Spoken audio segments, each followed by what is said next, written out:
A single gunshot echoed in the darkness as Amelia Dawson bolted upright in bed, her nightgown clinging to her sweat-soaked body. The ghost of her past had found her again, even in the small bedroom of her newly purchased homestead outside Council Bluffs, Iowa. It was 1874, 2 years since she'd fled St. Louis, and still the nightmares persisted with merciless regularity. Xavier Whitman sat up from his bedroll on the floor beside her bed, instantly alert. His hand instinctively reached for the Colt revolver he kept nearby. "Amelia, it's all right. You're safe," he said, his voice rough with sleep but gentle all the same. Amelia pushed her copper hair from her face, willing her breathing to slow. "I'm sorry, Xavier. I woke you again." The cowboy rose to his feet in one fluid motion, striking a match to light the oil lamp on her nightstand.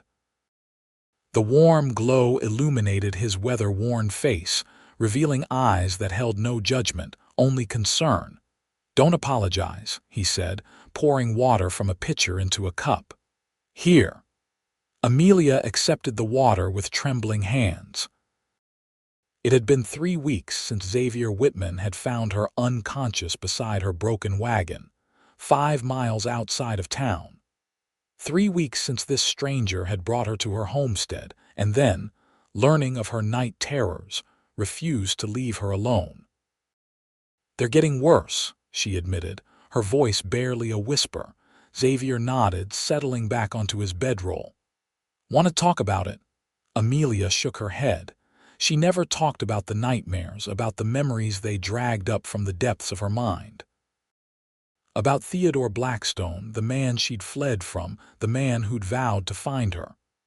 "I'll stay awake," Xavier said simply, as he did every night when the terrors woke her. "Try to rest, Miss Dawson. Dawn's still hours away." Amelia lay back against her pillows, studying the silhouette of the cowboy who had appointed himself her protector. Xavier Whitman was unlike any man she'd ever known. Tall and lean, with sun-bronzed skin and eyes the color of a summer storm. He'd come to Council Bluffs trailing a herd from Texas, he'd told her, but his cattle drive had ended weeks ago, and still he remained. "Why do you stay?" she asked suddenly, the question that had lingered on her lips since he'd first refused to leave. In the lamplight, she saw the corner of his mouth lift slightly. "Because you need someone to stay awake while you sleep, Miss Dawson, and I reckon I've got nowhere better to be." It wasn't the whole truth. Amelia could sense that, but for now it was enough. Morning arrived with the scent of coffee and bacon.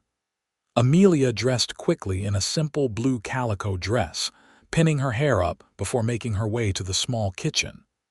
Xavier stood at her stove, his tall frame looking oddly domestic as he flipped bacon in her cast-iron skillet. "You didn't have to cook," she said, taking the cup of coffee he offered. "Figured you could use a proper breakfast. You barely touched your supper last night." His eyes met hers, and for a moment, Amelia felt something stir within her, something she'd thought long dead. She looked away quickly. "I need to go into town today. We're nearly out of flour and sugar." Xavier nodded, sliding bacon onto 2 plates. "I'll hitch up the wagon." "That's not necessary. I can manage, Miss Dawson," he interrupted gently. "I've seen how folks in town look at a woman on her own. I'll drive you." Amelia wanted to argue, to assert her independence, but the truth was, trips to Council Bluffs filled her with anxiety. A new settlement meant new people, any one of whom could be connected to her past, to Theodore. "Thank you," she conceded. The ride into town was pleasant, despite her apprehension. October had painted the Iowa landscape in rich golds and crimsons, and a cool breeze carried the earthy scent of harvest time. Xavier handled the reins with easy confidence, occasionally pointing out wildlife or commenting on the changing foliage. "How long have you been a cowboy?" Amelia asked as they crossed the wooden bridge that marked the boundary of Council Bluffs. Xavier adjusted his hat against the sun. Since I was 16. Started as a hand on my uncle's ranch in Texas, then took to the trails. Been moving cattle up from Texas to railheads for 8 years now. You must have seen a lot of the country, he nodded. More than most, I suppose. Kansas, Missouri, Nebraska, Dakota Territory. He glanced at her. What about you, Miss Dawson? You mentioned St. Louis. Amelia tensed. Yes, I lived there for a time. Xavier sensed her discomfort and didn't press further. Instead, he guided the wagon down the main street of Council Bluffs, a growing town that served as a gateway to the west. Streets bustled with commerce freight wagons loaded with goods, settlers heading westward, and townspeople going about their daily business. Xavier pulled the wagon to a stop in front of Donovan's general store. I'll see to the horse while you start your shopping, he said, helping her down from the seat. Inside the store, Amelia gathered her supplies, carefully counting out her dwindling funds. The bell above the door jingled, and she glanced up to see Mrs. Hollister, the banker's wife, enter with her daughter. Good morning, Miss Dawson, Mrs. Hollister said, her voice cool but polite. I see your companion is still with you. The way she said companion made Amelia's cheeks flush. Mr. Whitman has been kind enough to help with repairs around my homestead, she replied evenly. Mrs. Hollister raised a perfectly plucked eyebrow. Indeed, how fortunate for you to find such dedicated assistance, though one wonders what keeps a Texas drover in Iowa when the season is done. Before Amelia could respond, the store door opened again, and Xavier entered, ducking his head slightly to clear the doorframe. He nodded politely to Mrs. Hollister and her daughter. Madam, miss, he said, touching the brim of his hat. Then to Amelia. Wagon's all set. Need help with these packages? Grateful for the interruption, Amelia nodded. Thank you, Mr. Whitman. As they loaded the supplies into the wagon, Amelia could feel the weight of curious stares. They think I'm that we're. Xavier secured the last sack of flour. People will talk, Miss Dawson. Nature of small towns. It doesn't bother you, he shrugged. What others think isn't my concern. Is it yours? The question hung between them as Xavier helped her onto the wagon seat. Amelia had spent too long worrying about appearances, about the strict social conventions that had trapped her in St. Louis. But here, in this frontier town, was the chance for something different if only the shadows of her past would release their grip. I suppose it shouldn't be, she finally answered. On the ride back to the homestead, Xavier was unusually quiet. As they crested the hill that overlooked her small farm, a modest cabin, a barn in need of repair, and 10 acres of land that represented her hope for a new beginning, he finally spoke. I've been thinking, Miss Dawson, maybe it's time I moved on. Amelia felt a sudden chill that had nothing to do with the autumn air. Oh, not because of town gossip, he added quickly. But a man sleeping on your floor isn't a permanent solution to your troubles.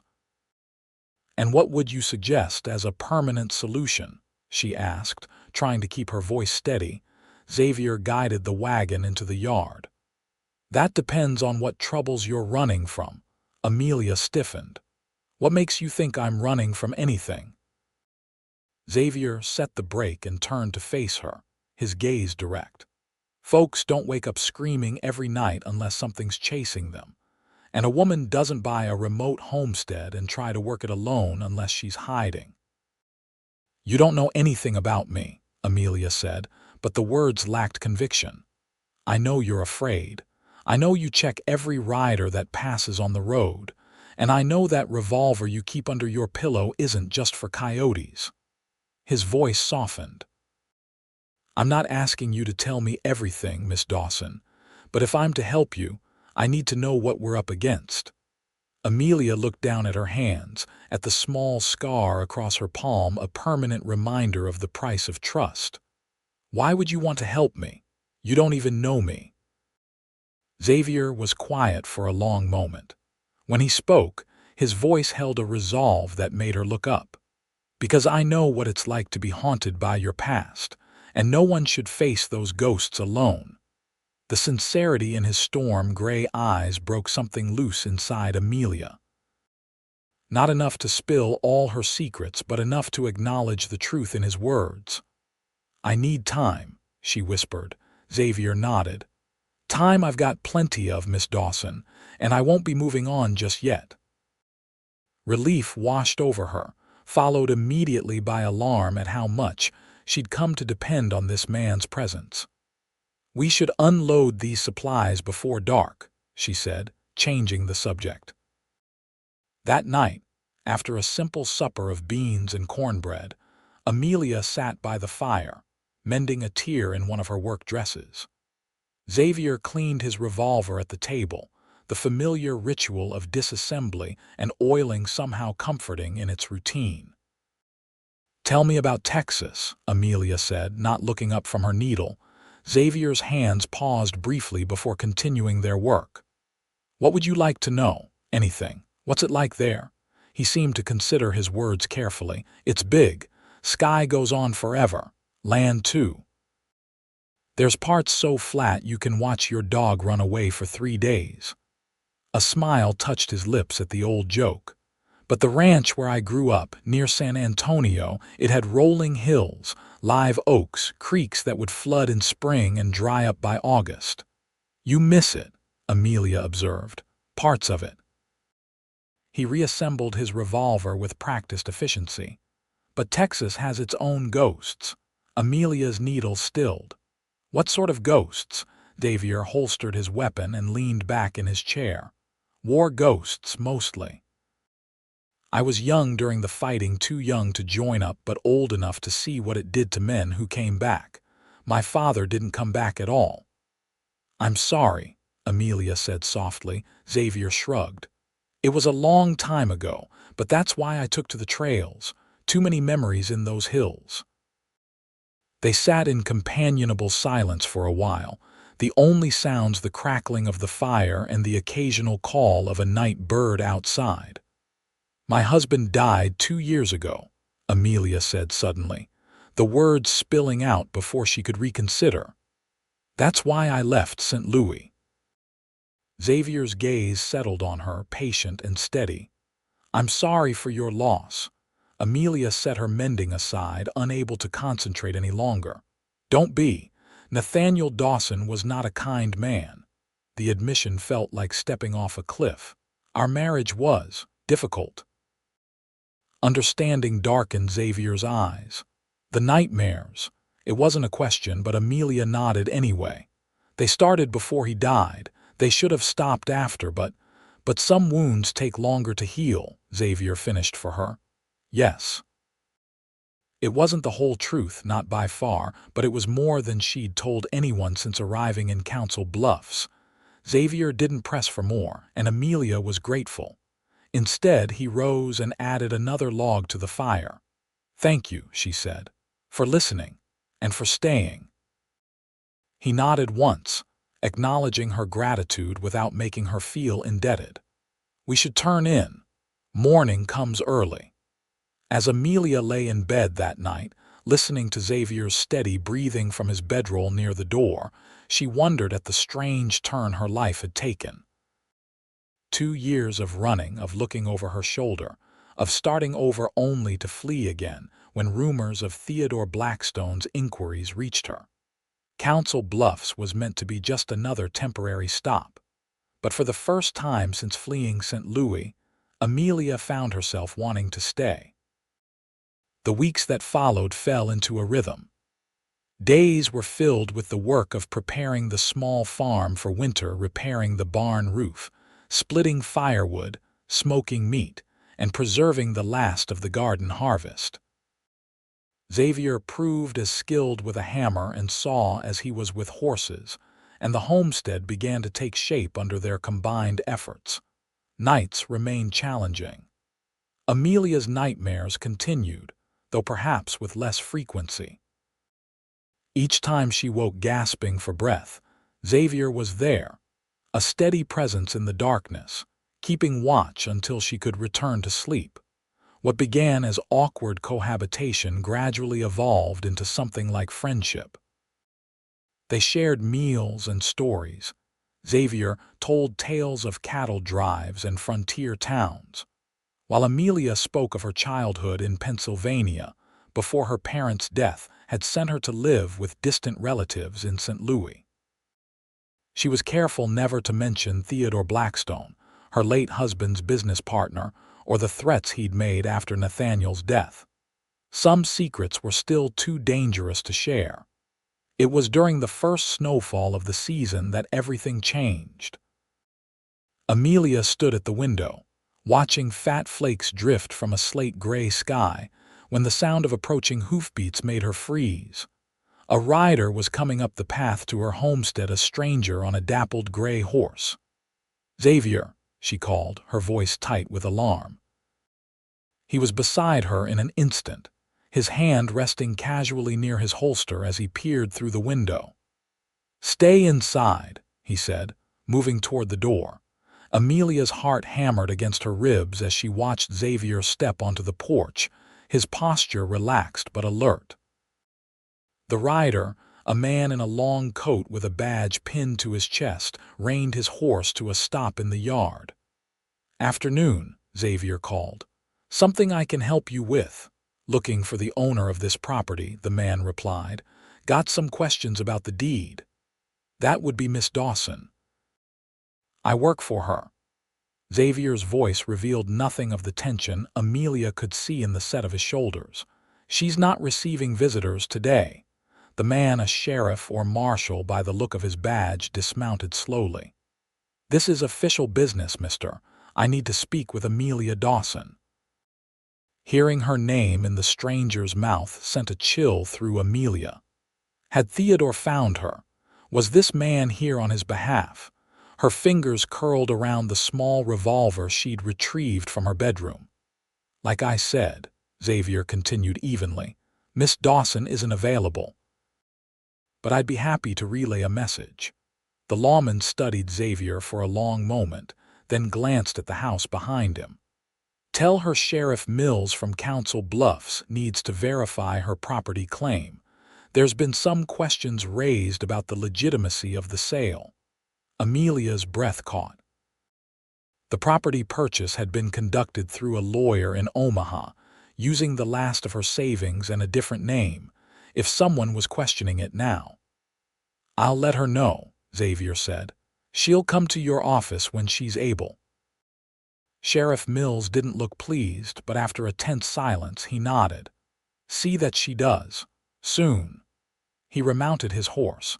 "And you might mention that avoiding the law tends to make folks look guilty." Xavier remained on the porch until the sheriff disappeared down the road.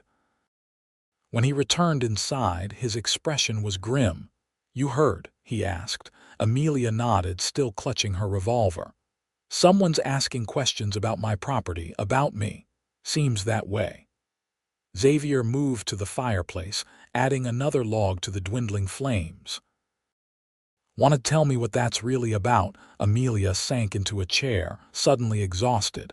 The weight of her secrets pressed down on her, heavier than ever. "I purchased this land under a different name. Ann Davis." She looked up at Xavier, searching his face for judgment. "It wasn't legal, but I needed to disappear." Xavier's expression remained neutral. "Because of your husband, because of the man who killed him," Amelia whispered. Xavier went very still. "I thought you said your husband died." "He did. He was murdered." Amelia's hand trembled as she set the revolver on the table. "By his business partner, Theodore Blackstone."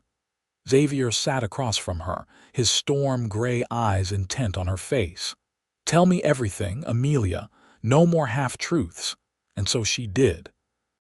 She told him about her marriage at 18 to Nathaniel Dawson, a man 20 years her senior who had courted her grieving, vulnerable self after her parents' deaths.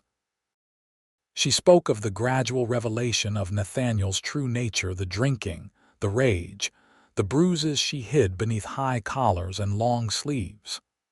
Nathaniel owned a shipping business with Theodore Blackstone, she explained, her voice hollow with remembered fear. They moved cargo up and down the Mississippi. At least, that's what I believed. But there were rumors, whispers about smuggling, about men who disappeared after doing business with them. Xavier's jaw tightened, but he remained silent, allowing her to continue. I tried to leave once, early in our marriage. Nathaniel found me at the train station. Amelia's hand unconsciously rose to her throat, where the faint scar of a knife blade remained. He said if I ever tried to leave again, he'd make sure no one found my body. So you stayed, Xavier said, his voice tight with anger not directed at her. Amelia nodded. Until the night I overheard them arguing. Theodore wanted to expand their operation into something even Nathaniel wouldn't agree to. Girls, Xavier. Young girls from New Orleans to be sold upriver. Xavier cursed softly, his hands curling into fists on the table. Nathaniel refused. It was the only decent thing I ever saw him do. Amelia closed her eyes, the memories washing over her like a toxic wave. 3 days later, he was dead, shot in his office. The police called it a robbery gone wrong, but I knew. Theodore came to the house that night, drunk and raging, said Nathaniel had left the business in shambles, that I owed him. He threatened you, Xavier guessed. He said I belonged to him now, that Nathaniel had promised. Amelia couldn't finish the sentence. I fled that night with only what I could carry. I've been running ever since. Every time I think I'm safe, someone starts asking questions about a widow from St. Louis. Xavier was quiet for a long moment, processing everything she'd told him. Outside, the snow continued to fall, blanketing the world in pristine white that belied the darkness of her story. "The sheriff," he finally said. "You think Blackstone sent him? I don't know. But questions about my property deed can't be coincidence." Amelia's voice trembled. "If Theodore has found me again, he hasn't," Xavier interrupted firmly. "Not yet. And if he's looking, we have time to prepare." Amelia looked up, startled by the determination in his voice. "You didn't think I'd leave you to face this alone, did you?" A ghost of a smile crossed his face. "I told you, Miss Dawson, I've got nowhere better to be." For the first time in years, Amelia felt something like hope flutter in her chest. Not because Xavier had promised her safety, no one could promise that, but because she was no longer alone with her fear. "Thank you," she whispered. Xavier reached across the table, hesitating before gently covering her hand with his own. The touch was brief but steadying, like a promise. "Tomorrow, we'll go into town," he said. "Face this Sheriff Mills directly, find out what he knows and who's asking questions. But tonight, you should rest." Amelia nodded, though she doubted sleep would come easily. "And you'll keep watch," Xavier's eyes held hers, unwavering. "Always, Amelia, always." That night, as the snow piled up outside and the wind moaned around the eaves of the small cabin, Amelia did sleep fitfully at first, then deeper as exhaustion claimed her. When the nightmares came, as they always did, Xavier was there, his low voice cutting through the terror, guiding her back to safety. For the first time, she told him about the dream, about Theodore Blackstone's face looming over her, about the knife at her throat, about the helplessness and fear that followed her into waking. And Xavier listened, his presence solid and real in the darkness, keeping watch until dawn painted the snow-covered world in shades of gold. The journey into Council Bluffs the next morning was slow and difficult. Snow had drifted across the road in places, forcing Xavier to guide the horses carefully through the deepest parts. Amelia sat beside him, bundled against the cold, her anxiety growing with each mile that brought them closer to town. "We don't have to do this today," Xavier said, noting her tension. "We could wait until the weather clears." Amelia shook her head. "No, better to know what we're facing. Xavier nodded, respecting her decision. They'd agreed on a simple approach. Amelia would present herself as Ann Davis, the legal purchaser of the property, explaining that she went by her middle name, Amelia, in daily life. It wasn't much of a deception, but it might buy them time to learn who was asking questions and why. Council Bluffs appeared through the snow like a painting, buildings dusted white, smoke curling from chimneys, the usual bustle of the main street subdued by the weather. Xavier guided the wagon to the sheriff's office and helped Amelia down, his hand lingering supportively at her elbow. "Ready?" he asked quietly. Amelia straightened her shoulders. "As I'll ever be." Sheriff Mills looked up from his desk as they entered, recognition and surprise crossing his weathered face. "Miss Dawson, wasn't expecting you so soon with this weather." "You said it was urgent, Sheriff," Amelia replied, keeping her voice steady. "Something about questions regarding my property." Mills gestured to the chairs across from his desk. "Have a seat, both of you. Coffee." They declined, and the sheriff leaned back, studying Amelia with curious eyes. "Got an inquiry last week from a lawyer in St. Louis. Man named Hargrove, representing a client interested in property transactions in this area, specifically asked about recent purchases by women on their own." Amelia's heart stuttered. William Hargrove was Theodore Blackstone's lawyer. "Did this Mr. Hargrove mention why his client was interested?" Mills shrugged. "Said his client was a businessman looking to invest in frontier property. Wanted to know who he might approach." The sheriff's eyes narrowed slightly. "Thing is, when I mentioned your place, this lawyer got mighty interested. Asked if you were a widow, if you'd come from back east." "And what did you tell him?" Xavier asked, his voice carefully neutral. "Nothing yet," Mills replied. "Don't make a habit of giving out information on my townspeople without cause." He focused on Amelia again. "But it did make me curious about your property deed, Miss Dawson. Records show it was purchased by an Ann Davis 6 months ago, yet everyone knows you as Amelia." Amelia swallowed hard, then offered the explanation they'd prepared. "Ann is my first name, Sheriff. Amelia is my middle name, which I prefer. Davis was a clerical error on the deed. My surname is Dawson." Mills didn't look entirely convinced. Quite a coincidence, those names being so similar. "Is there a law against using one's middle name, Sheriff?" Xavier interjected. "No law," Mills conceded. "Just strikes me as odd is all, especially with lawyers from St. Louis asking after you." Amelia leaned forward slightly. "Sheriff Mills, I'm a woman alone trying to make a living on my own land. I've broken no laws. Whatever this lawyer wants, I'm not interested in selling my property." The sheriff studied her for a long moment, then nodded slowly. "Fair enough, Miss Dawson or Davis, whichever it is. I'll tell this Hargrove there's no one here matching his description." Relief washed through Amelia, but it was short-lived. "However," Mills continued, "you should know he mentioned he might send a representative to see the area personally. Said his client was quite determined."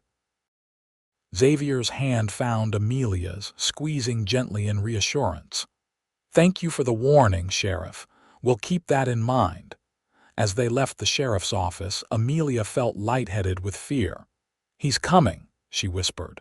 "Theodore is sending someone to find me." Xavier guided her toward the wagon, his arm protective around her shoulders. "We don't know that for certain, but if he is, we'll be ready." "How?" Amelia demanded, her voice breaking. "How can we possibly be ready for Theodore Blackstone?" Xavier helped her into the wagon, then climbed up beside her, taking the reins. Instead of turning toward home, however, he guided the horses toward the town's small gunsmith shop. "First," he said, determination hardening his features, "we make sure you can protect yourself. Then we make your homestead secure. And if Blackstone or his men do come looking, they'll find more than they bargained for." The conviction in his voice steadied Amelia, even as a new realization dawned. This man, this cowboy who had appointed himself her protector, was willing to risk his life for her, and the thought of him facing Theodore's wrath terrified her more than her own fate. "Xavier," she said softly, "I can't ask you to fight my battles." He glanced at her, something unreadable flickering in his storm-gray eyes. "You didn't ask, Amelia. I offered."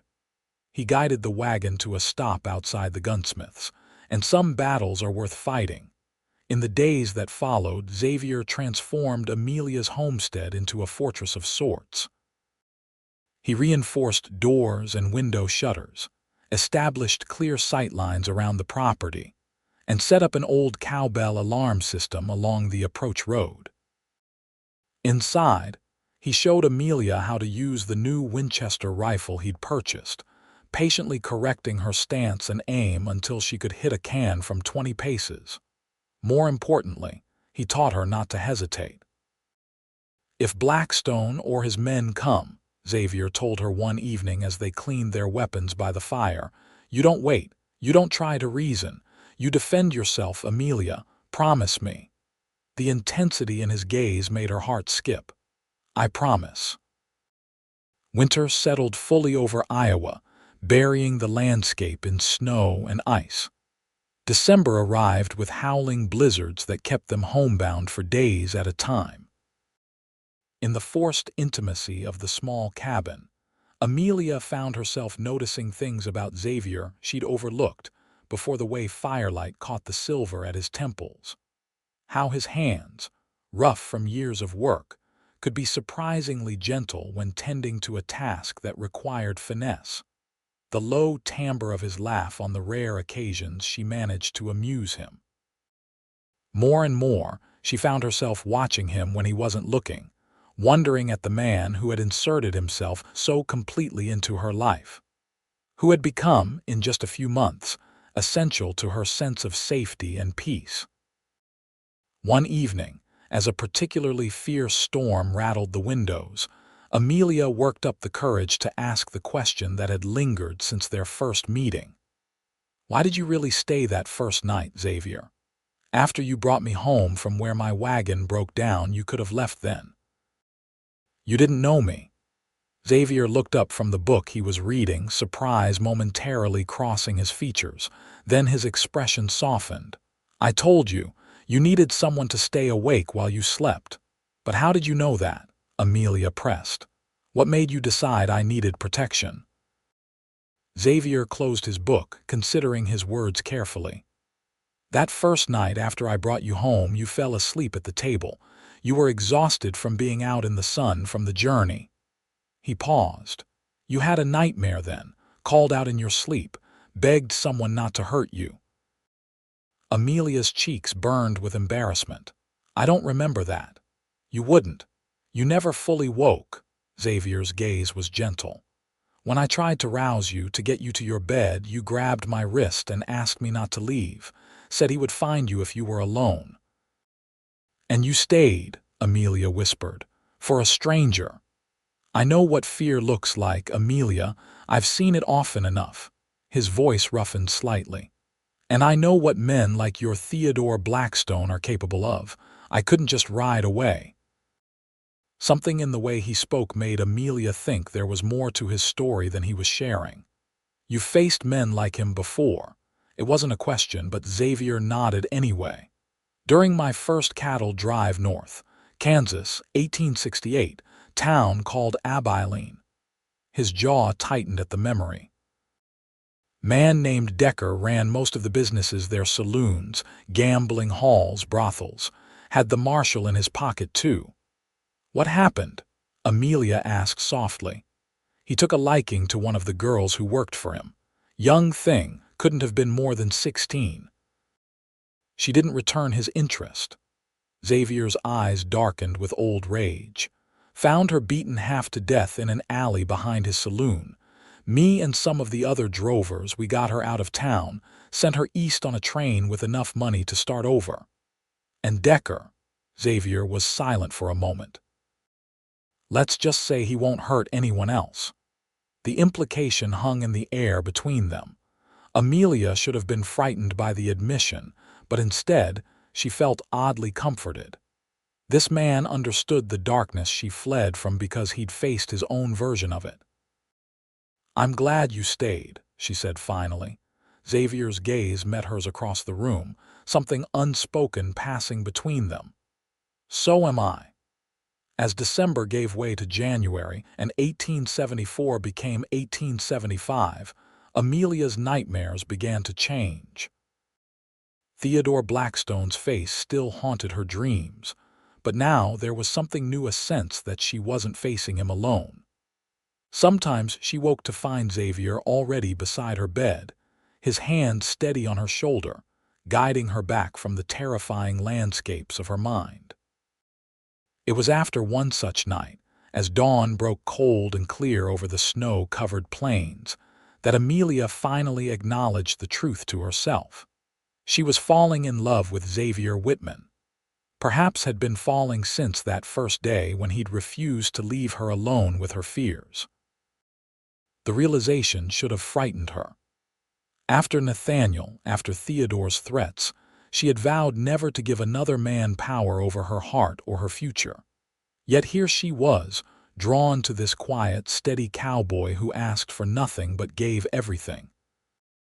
What frightened her more was the certainty that nothing could come of these feelings. As long as Theodore Blackstone lived, as long as he searched for her, Amelia could never stop running, and she couldn't ask Xavier to run with her. It was mid-January when the first stranger appeared on the road past her homestead. Xavier spotted him from the barn loft, a man on horseback, stopping at the crossroads half a mile away, studying the surrounding countryside through a spyglass. He didn't approach the homestead, but his presence was enough to set them both on edge. "Could be innocent," Xavier said that evening, though his tone suggested he didn't believe it. "Land surveyor, maybe, or a lost traveler." "You don't think so?" Amelia observed, watching him check the loads in his revolver for the third time that day. Xavier met her gaze directly. "No, I don't." Too deliberate in his movements, and he took particular interest in this direction. Amelia's hands trembled as she set out their supper plates. "What do? We watch. We wait." Xavier holstered his weapon. "And we prepare for the possibility that Theodore Blackstone has found you." The next day brought two more strangers, these on the road leading directly to her property. Xavier intercepted them before they reached the yard, his hand resting casually near his holster as he inquired about their business. From the window, Amelia watched the exchange. Xavier's relaxed but alert posture, the stranger's gestures toward the homestead, the way one man's hand kept drifting toward his coat. After several minutes of conversation, the men turned their horses and rode away, but the encounter left both Amelia and Xavier unsettled. "Land buyers," they claimed, Xavier reported when he returned to the house.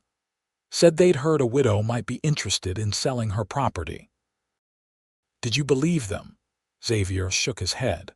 "One of them had a gun under his coat. Not unusual out here, but he kept reaching for it whenever your name came up." That night, Xavier didn't unroll his bedding on the floor. Instead, he sat in a chair by the window, rifle across his lap, watching the moonlit landscape for any sign of movement. "You should rest," Amelia told him, though she knew it was futile. "I'll rest when I'm sure they're not coming back," he replied, not taking his eyes from the window. They came back the next day, not 2 men but 5, approaching the homestead openly just after noon. Xavier spotted them from the barn and hurried to the house, his expression grim. "Get your rifle," he told Amelia, "and stay inside away from the windows." "Xavier, do as I say, Amelia." His voice brooked no argument. "If shooting starts, you go out the back, head for the creek bed. Follow it east until you reach the Martin place." Fear clutched at her heart. "What about you?" Xavier checked his revolver, his movements efficient and practiced. "I'll be right behind you." He met her gaze briefly. "But I won't let them take you, Amelia. I promise you that." Before she could respond, he was out the door, positioning himself on the porch as the riders approached. Amelia grabbed her rifle and moved to the side window, where she could see without being easily spotted. The men reined in their horses at the edge of the yard. Four rough-looking characters, the kind one might hire for unpleasant work, and one better-dressed man in a long coat who seemed to be in charge. "Afternoon," Xavier called, his posture deceptively relaxed. "Can I help you, gentlemen?" The well-dressed man urged his horse forward slightly. "I'm looking for Amelia Dawson. I understand this is her property." "And who might be asking?" Xavier's voice remained cordial, but Amelia could see the tension in his shoulders. "My name is Hargrove. William Hargrove, attorney at law. I represent Theodore Blackstone of St. Louis, who has business with Mrs. Dawson." Amelia's blood ran cold at the name. So Theodore had found her after all.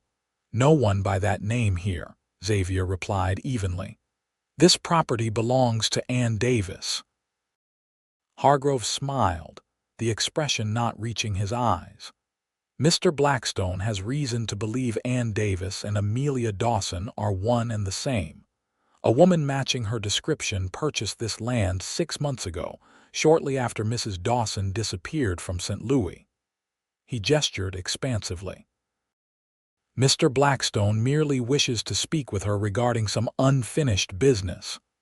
"What sort of business?" Xavier asked, his hand drifting closer to his holster. "That's between Mr. Blackstone and Mrs. Dawson," Hargrove replied. "Now, if you would be so kind as to fetch the lady of the house." "Like I said," Xavier repeated, steel entering his voice, "there's no Amelia Dawson here, and Miss Davis isn't receiving visitors. I suggest you and your friends move along." Hargrove's pleasant demeanor hardened. "And you are?" "Xavier Whitman. I work for Miss Davis." "Interesting arrangement," Hargrove observed, glancing at the other men. "A single woman and her employee. What exactly are your duties, Mr. Whitman?" "Whatever needs doing," Xavier replied, unmoved by the insinuation. Hargrove studied him for a moment, then sighed theatrically. "I had hoped to resolve this matter peacefully, but I see you're determined to be difficult." He turned to the men beside him. "Mr. Blackstone was quite clear in his instructions. If Mrs. Dawson refuses to come willingly, we are to bring her by whatever means necessary." The men began to dismount, their intentions clear. Xavier's revolver appeared in his hand as if by magic. "I wouldn't," he said quietly. Hargrove looked unimpressed. "There are 5 of us, Mr. Whitman, and only one of you. I suggest you reconsider your position." From inside the house, Amelia raised her rifle, aiming at Hargrove through the window. Her hands were steady now, fear replaced by cold resolve. She would not be taken back to Theodore Blackstone. "Not alive. Count again," she called, making all 5 men freeze. "There's 2 of us, and we're on home ground." Hargrove's gaze darted to the window where the barrel of her rifle was now visible.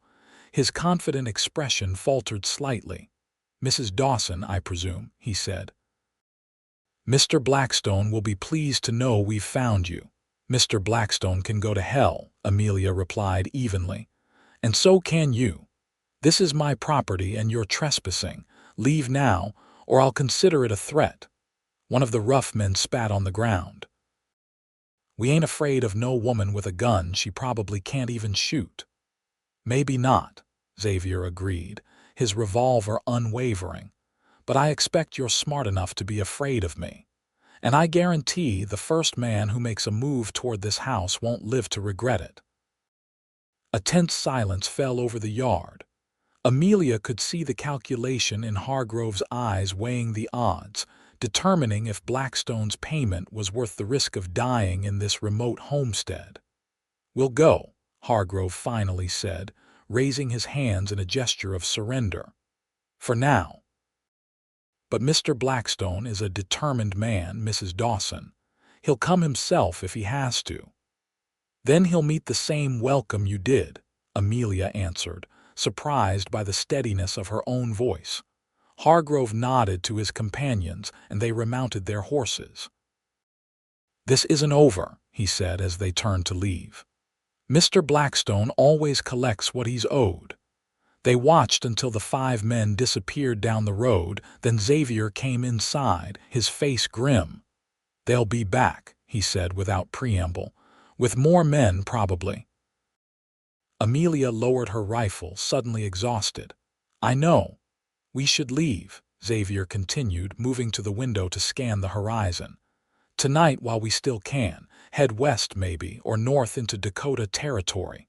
"No," Amelia's voice was firm. "I'm tired of running, Xavier. This is my home now. I won't let Theodore Blackstone take it from me." Xavier turned to face her, surprise and something like admiration in his eyes. "It's not safe to stay, Amelia. You know what he's capable of." "I do." She set the rifle aside and straightened her shoulders. "But I also know what I'm capable of now. And I'm not alone anymore." Their gazes held, an unspoken current passing between them. In that moment, Amelia knew with absolute certainty that whatever came next, they would face it together. "No," Xavier agreed softly. "You're not alone." That night they made preparations. Xavier moved his bedroll into Amelia's room, positioning himself between her bed and the door. They loaded all their weapons and placed them strategically throughout the small house. If Hargrove and his men returned, or worse, if Theodore himself came, they would be ready. Sleep eluded Amelia despite her exhaustion. She lay awake, listening to Xavier's steady breathing from his position on the floor, wondering if these might be their last quiet moments together. "Xavier," she whispered into the darkness. "Hum." His response was immediate. He hadn't been sleeping either. When this is over, what will you do? Will you go back to Texas?" There was a long silence, and for a moment, Amelia thought he might not answer. "I don't know," he finally said. "Never really thought past the next drive, the next town." Another pause. "What about you, if Blackstone is dealt with? Will you stay here?" "I'd like to," Amelia admitted. "This is the first place that's felt like it could be home since." She trailed off, unable to complete the thought. Xavier's voice came softly through the darkness. "Since what?" "Amelia, since I was a girl, before my parents died." She swallowed hard against the sudden lump in her throat. "Before Nathaniel." Xavier was quiet for so long that Amelia thought he might have fallen asleep. Then his voice came again, lower than before. "I could stay too, help you with the place." Amelia's heart stuttered. "As my employee, if that's what you want." The words hung between them, laden with meaning. Amelia wished she could see his face, read what was in his eyes. "And if that's not what I want?" Xavier shifted in the darkness, and though she couldn't see him, she could feel his attention on her like a physical touch. "What do you want, Amelia?" The question was both simple and impossibly complex. What did she want? Safety, peace, a home that was truly hers. And this man, this cowboy who had stayed awake through countless nights to keep her nightmares at bay. "I want," she began, but the words died as a sound from outside caught her attention. "Did you hear that?" Xavier was instantly alert, rising to a crouch. "Stay here," he whispered, moving silently to the window.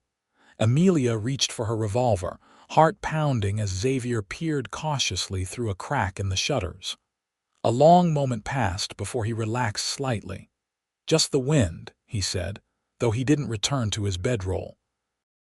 "But we should try to rest. Tomorrow could be a long day." The conversation was effectively ended, the moment lost. Amelia settled back into her bed, disappointed yet also relieved. There would be time for such discussions when the threat of Theodore Blackstone no longer loomed over them. If they survived, what was to come? Dawn broke clear and cold. painting the snow-covered landscape in shades of pink and gold. Xavier and Amelia moved through their morning routine in tense silence, each acutely aware that Hargrove and his men might return at any moment. It was mid-morning when they heard the approaching riders not from the main road, but from the east, where their property bordered unsettled land. Xavier spotted them first, 7 men, including Hargrove, approaching cautiously through the trees. "They're trying to surround the house," he said grimly, checking his revolver. "Smart. Must have circled around during the night." Amelia felt oddly calm as she retrieved her rifle. The fear that had been her constant companion for 2 years seemed distant now, replaced by a cold determination. "What's the plan?" she asked. Xavier met her gaze, and she saw in his eyes the same resolve that had steadied him through cattle stampedes and frontier justice. "We don't let them take you," he said simply. "Whatever happens, Amelia, I won't let Blackstone get his hands on you." The promise in his voice made her breath catch. "And I won't let them hurt you," she replied with equal conviction. Xavier's lips quirked in a half-smile. "Then I'd say they're in for a surprise." They positioned themselves strategically, Xavier at the front window with a clear view of the approaching men, Amelia at the side window covering the approach to the barn. As the riders drew closer, Xavier raised his hand in a signal for her to wait. "Let them come to us," he said quietly. "Let them make the first move." The men stopped just beyond rifle range, conferring amongst themselves. Even from a distance, Amelia could see that one of them wasn't Hargrove or any of the men from the previous day. This man sat taller in his saddle, his bearing commanding even at a distance. "That's not Hargrove leading them," she said, dread pooling in her stomach. Xavier squinted against the morning sun. "Expensive coat, city boots. Could be it's Theodore," Amelia whispered, recognition dawning with horrifying certainty. "He came himself." Xavier's expression hardened. "Then we end this today." The riders approached slowly, stopping just within speaking distance of the house. The well-dressed man urged his horse forward slightly, studying the homestead with cold calculation. "Amelia," he called, his voice carrying easily across the yard. "I know you're in there. Come out and speak with me." Amelia's hands trembled on her rifle. Even after 2 years, Theodore Blackstone's voice still had the power to freeze her blood. "Stay here," Xavier said, moving toward the door. "Keep your rifle ready, but don't show yourself unless you have to."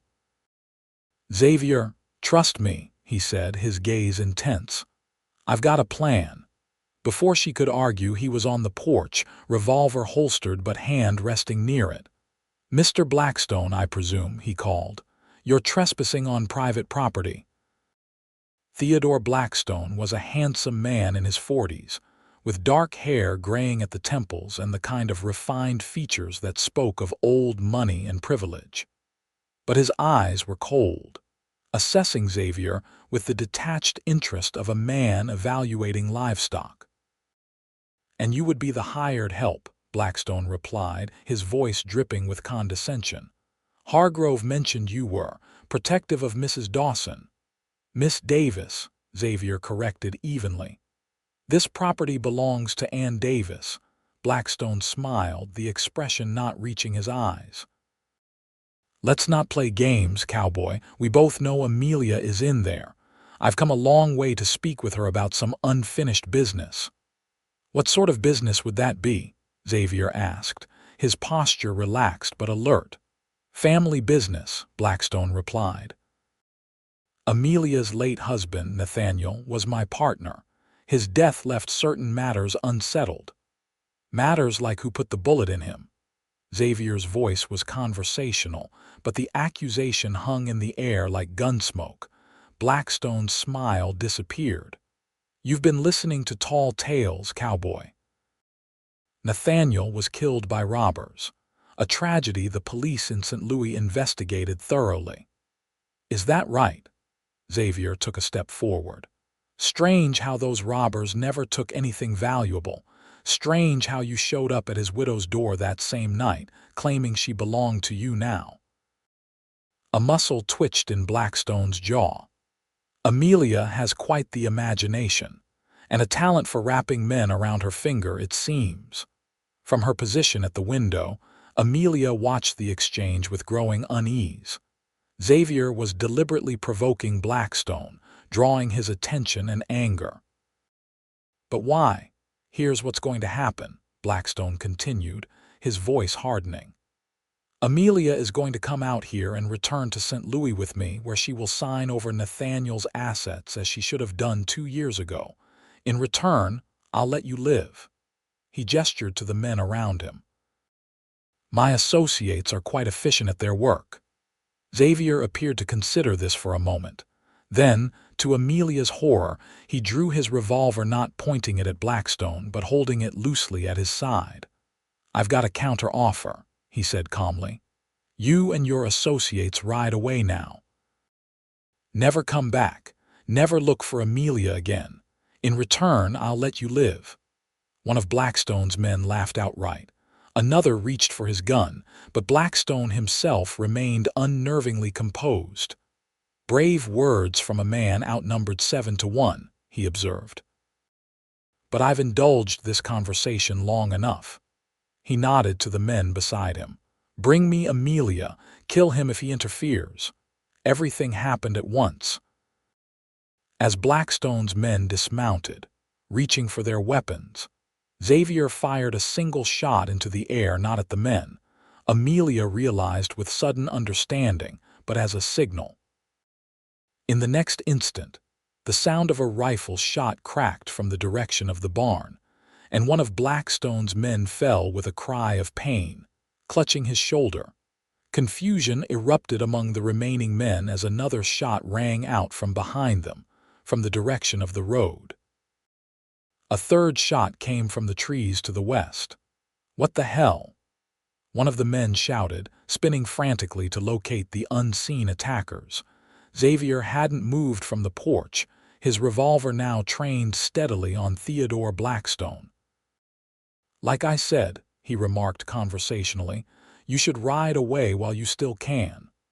Blackstone's confident demeanor had vanished, replaced by furious calculation as he tried to assess the situation. "How many men do you have?" he demanded. "Enough," Xavier replied simply. Another shot rang out from the barn, taking down a second man with a bullet to the thigh. The remaining men scrambled for cover, firing wildly at unseen targets. From her position at the window, Amelia finally understood Xavier's plan. There were no other men, just carefully placed rifles with strings attached to their triggers, set up to fire when pulled from hidden positions. A cattle drive trick, he'd once told her, used to make rustlers think a small group of drovers was actually a large posse. But the illusion wouldn't hold for long. Already, Blackstone's men were realizing that no one was shooting back at them from their hiding spots. And Theodore himself had drawn a small pistol from inside his coat, aiming it directly at Xavier. Without hesitation, Amelia raised her rifle, sighted along the barrel, and fired. The bullet struck Blackstone's arm, causing him to drop his pistol with a howl of pain and rage. In the same instant, Xavier fired at the nearest of Blackstone's men, catching him in the shoulder and spinning him to the ground. "Next one won't be in the arm, Theodore," Amelia called from the window, working the lever to chamber another round. "It'll be between your eyes." Blackstone clutched his bleeding arm, his face contorted with fury. "You bitch! You think this changes anything? I'll hunt you to the ends of the earth." "No," Xavier said, advancing down the porch steps with his revolver trained steadily on Blackstone's chest. "You won't. Because if you ever come near Amelia again, if you ever send anyone after her, if you even speak her name, I will find you, and I will kill you." The quiet certainty in his voice was more frightening than any shout. "That's not a threat, Blackstone. It's a promise." The remaining men looked to their employer for direction, clearly unwilling to die for his vendetta. Theodore Blackstone might have been a powerful man in St. Louis, but here, on this isolated homestead with his arm bleeding and his men demoralized, his power meant nothing. "This isn't over," he spat, but the words lacked conviction. "Yes," Amelia said, stepping onto the porch with her rifle still trained on him, "it is." She met his gaze without flinching, the fear that had ruled her life for so long finally giving way to strength. "Go back to St. Louis, Theodore. Tell whatever lies you want about Nathaniel's death. I don't care anymore. But know this, if you ever come near me or mine again, one of us won't walk away." For a long moment, Blackstone stared at her, hatred and frustrated desire warring in his eyes. Then, without another word, he gathered the reins of his horse, mounted awkwardly with his injured arm, and gestured for his remaining men to do the same. "You'll regret this, Amelia," he said as a parting shot. "Both of you will." "Only regret I have," Xavier replied evenly, "is not putting a bullet in you when I had the chance. Don't make me rectify that mistake." They watched in tense silence as Blackstone and his men retreated, the two wounded helped onto their horses by their companions. Only when they had disappeared from sight did Xavier lower his revolver, turning to Amelia with concern in his eyes. "Are you all right?" he asked softly. Amelia nodded, suddenly aware that her hands were shaking. "Do you think he'll come back?" Xavier holstered his weapon, his gaze still on the horizon where Blackstone had vanished. "Not if he's smart, but we'll be careful for a while just in case." The question was barely audible. Xavier turned to her then, his storm-gray eyes meeting hers with an intensity that made her breath catch. "If you'll have me," he said simply. The words hung between them, laden with meaning beyond their simple construction. Amelia knew he was offering more than just protection, more than just help with the homestead. He was offering himself, his heart, his future, his steadfast presence through whatever might come. "Yes," she whispered, the word emerging unbidden from some deep place within her. "Yes, Xavier, I'll have you." The smile that crossed his face then was like sunrise after the longest night, warm and full of promise. He reached for her hand, his calloused fingers gentle against hers. "Good," he said softly, "because I don't think I could leave you now if I tried."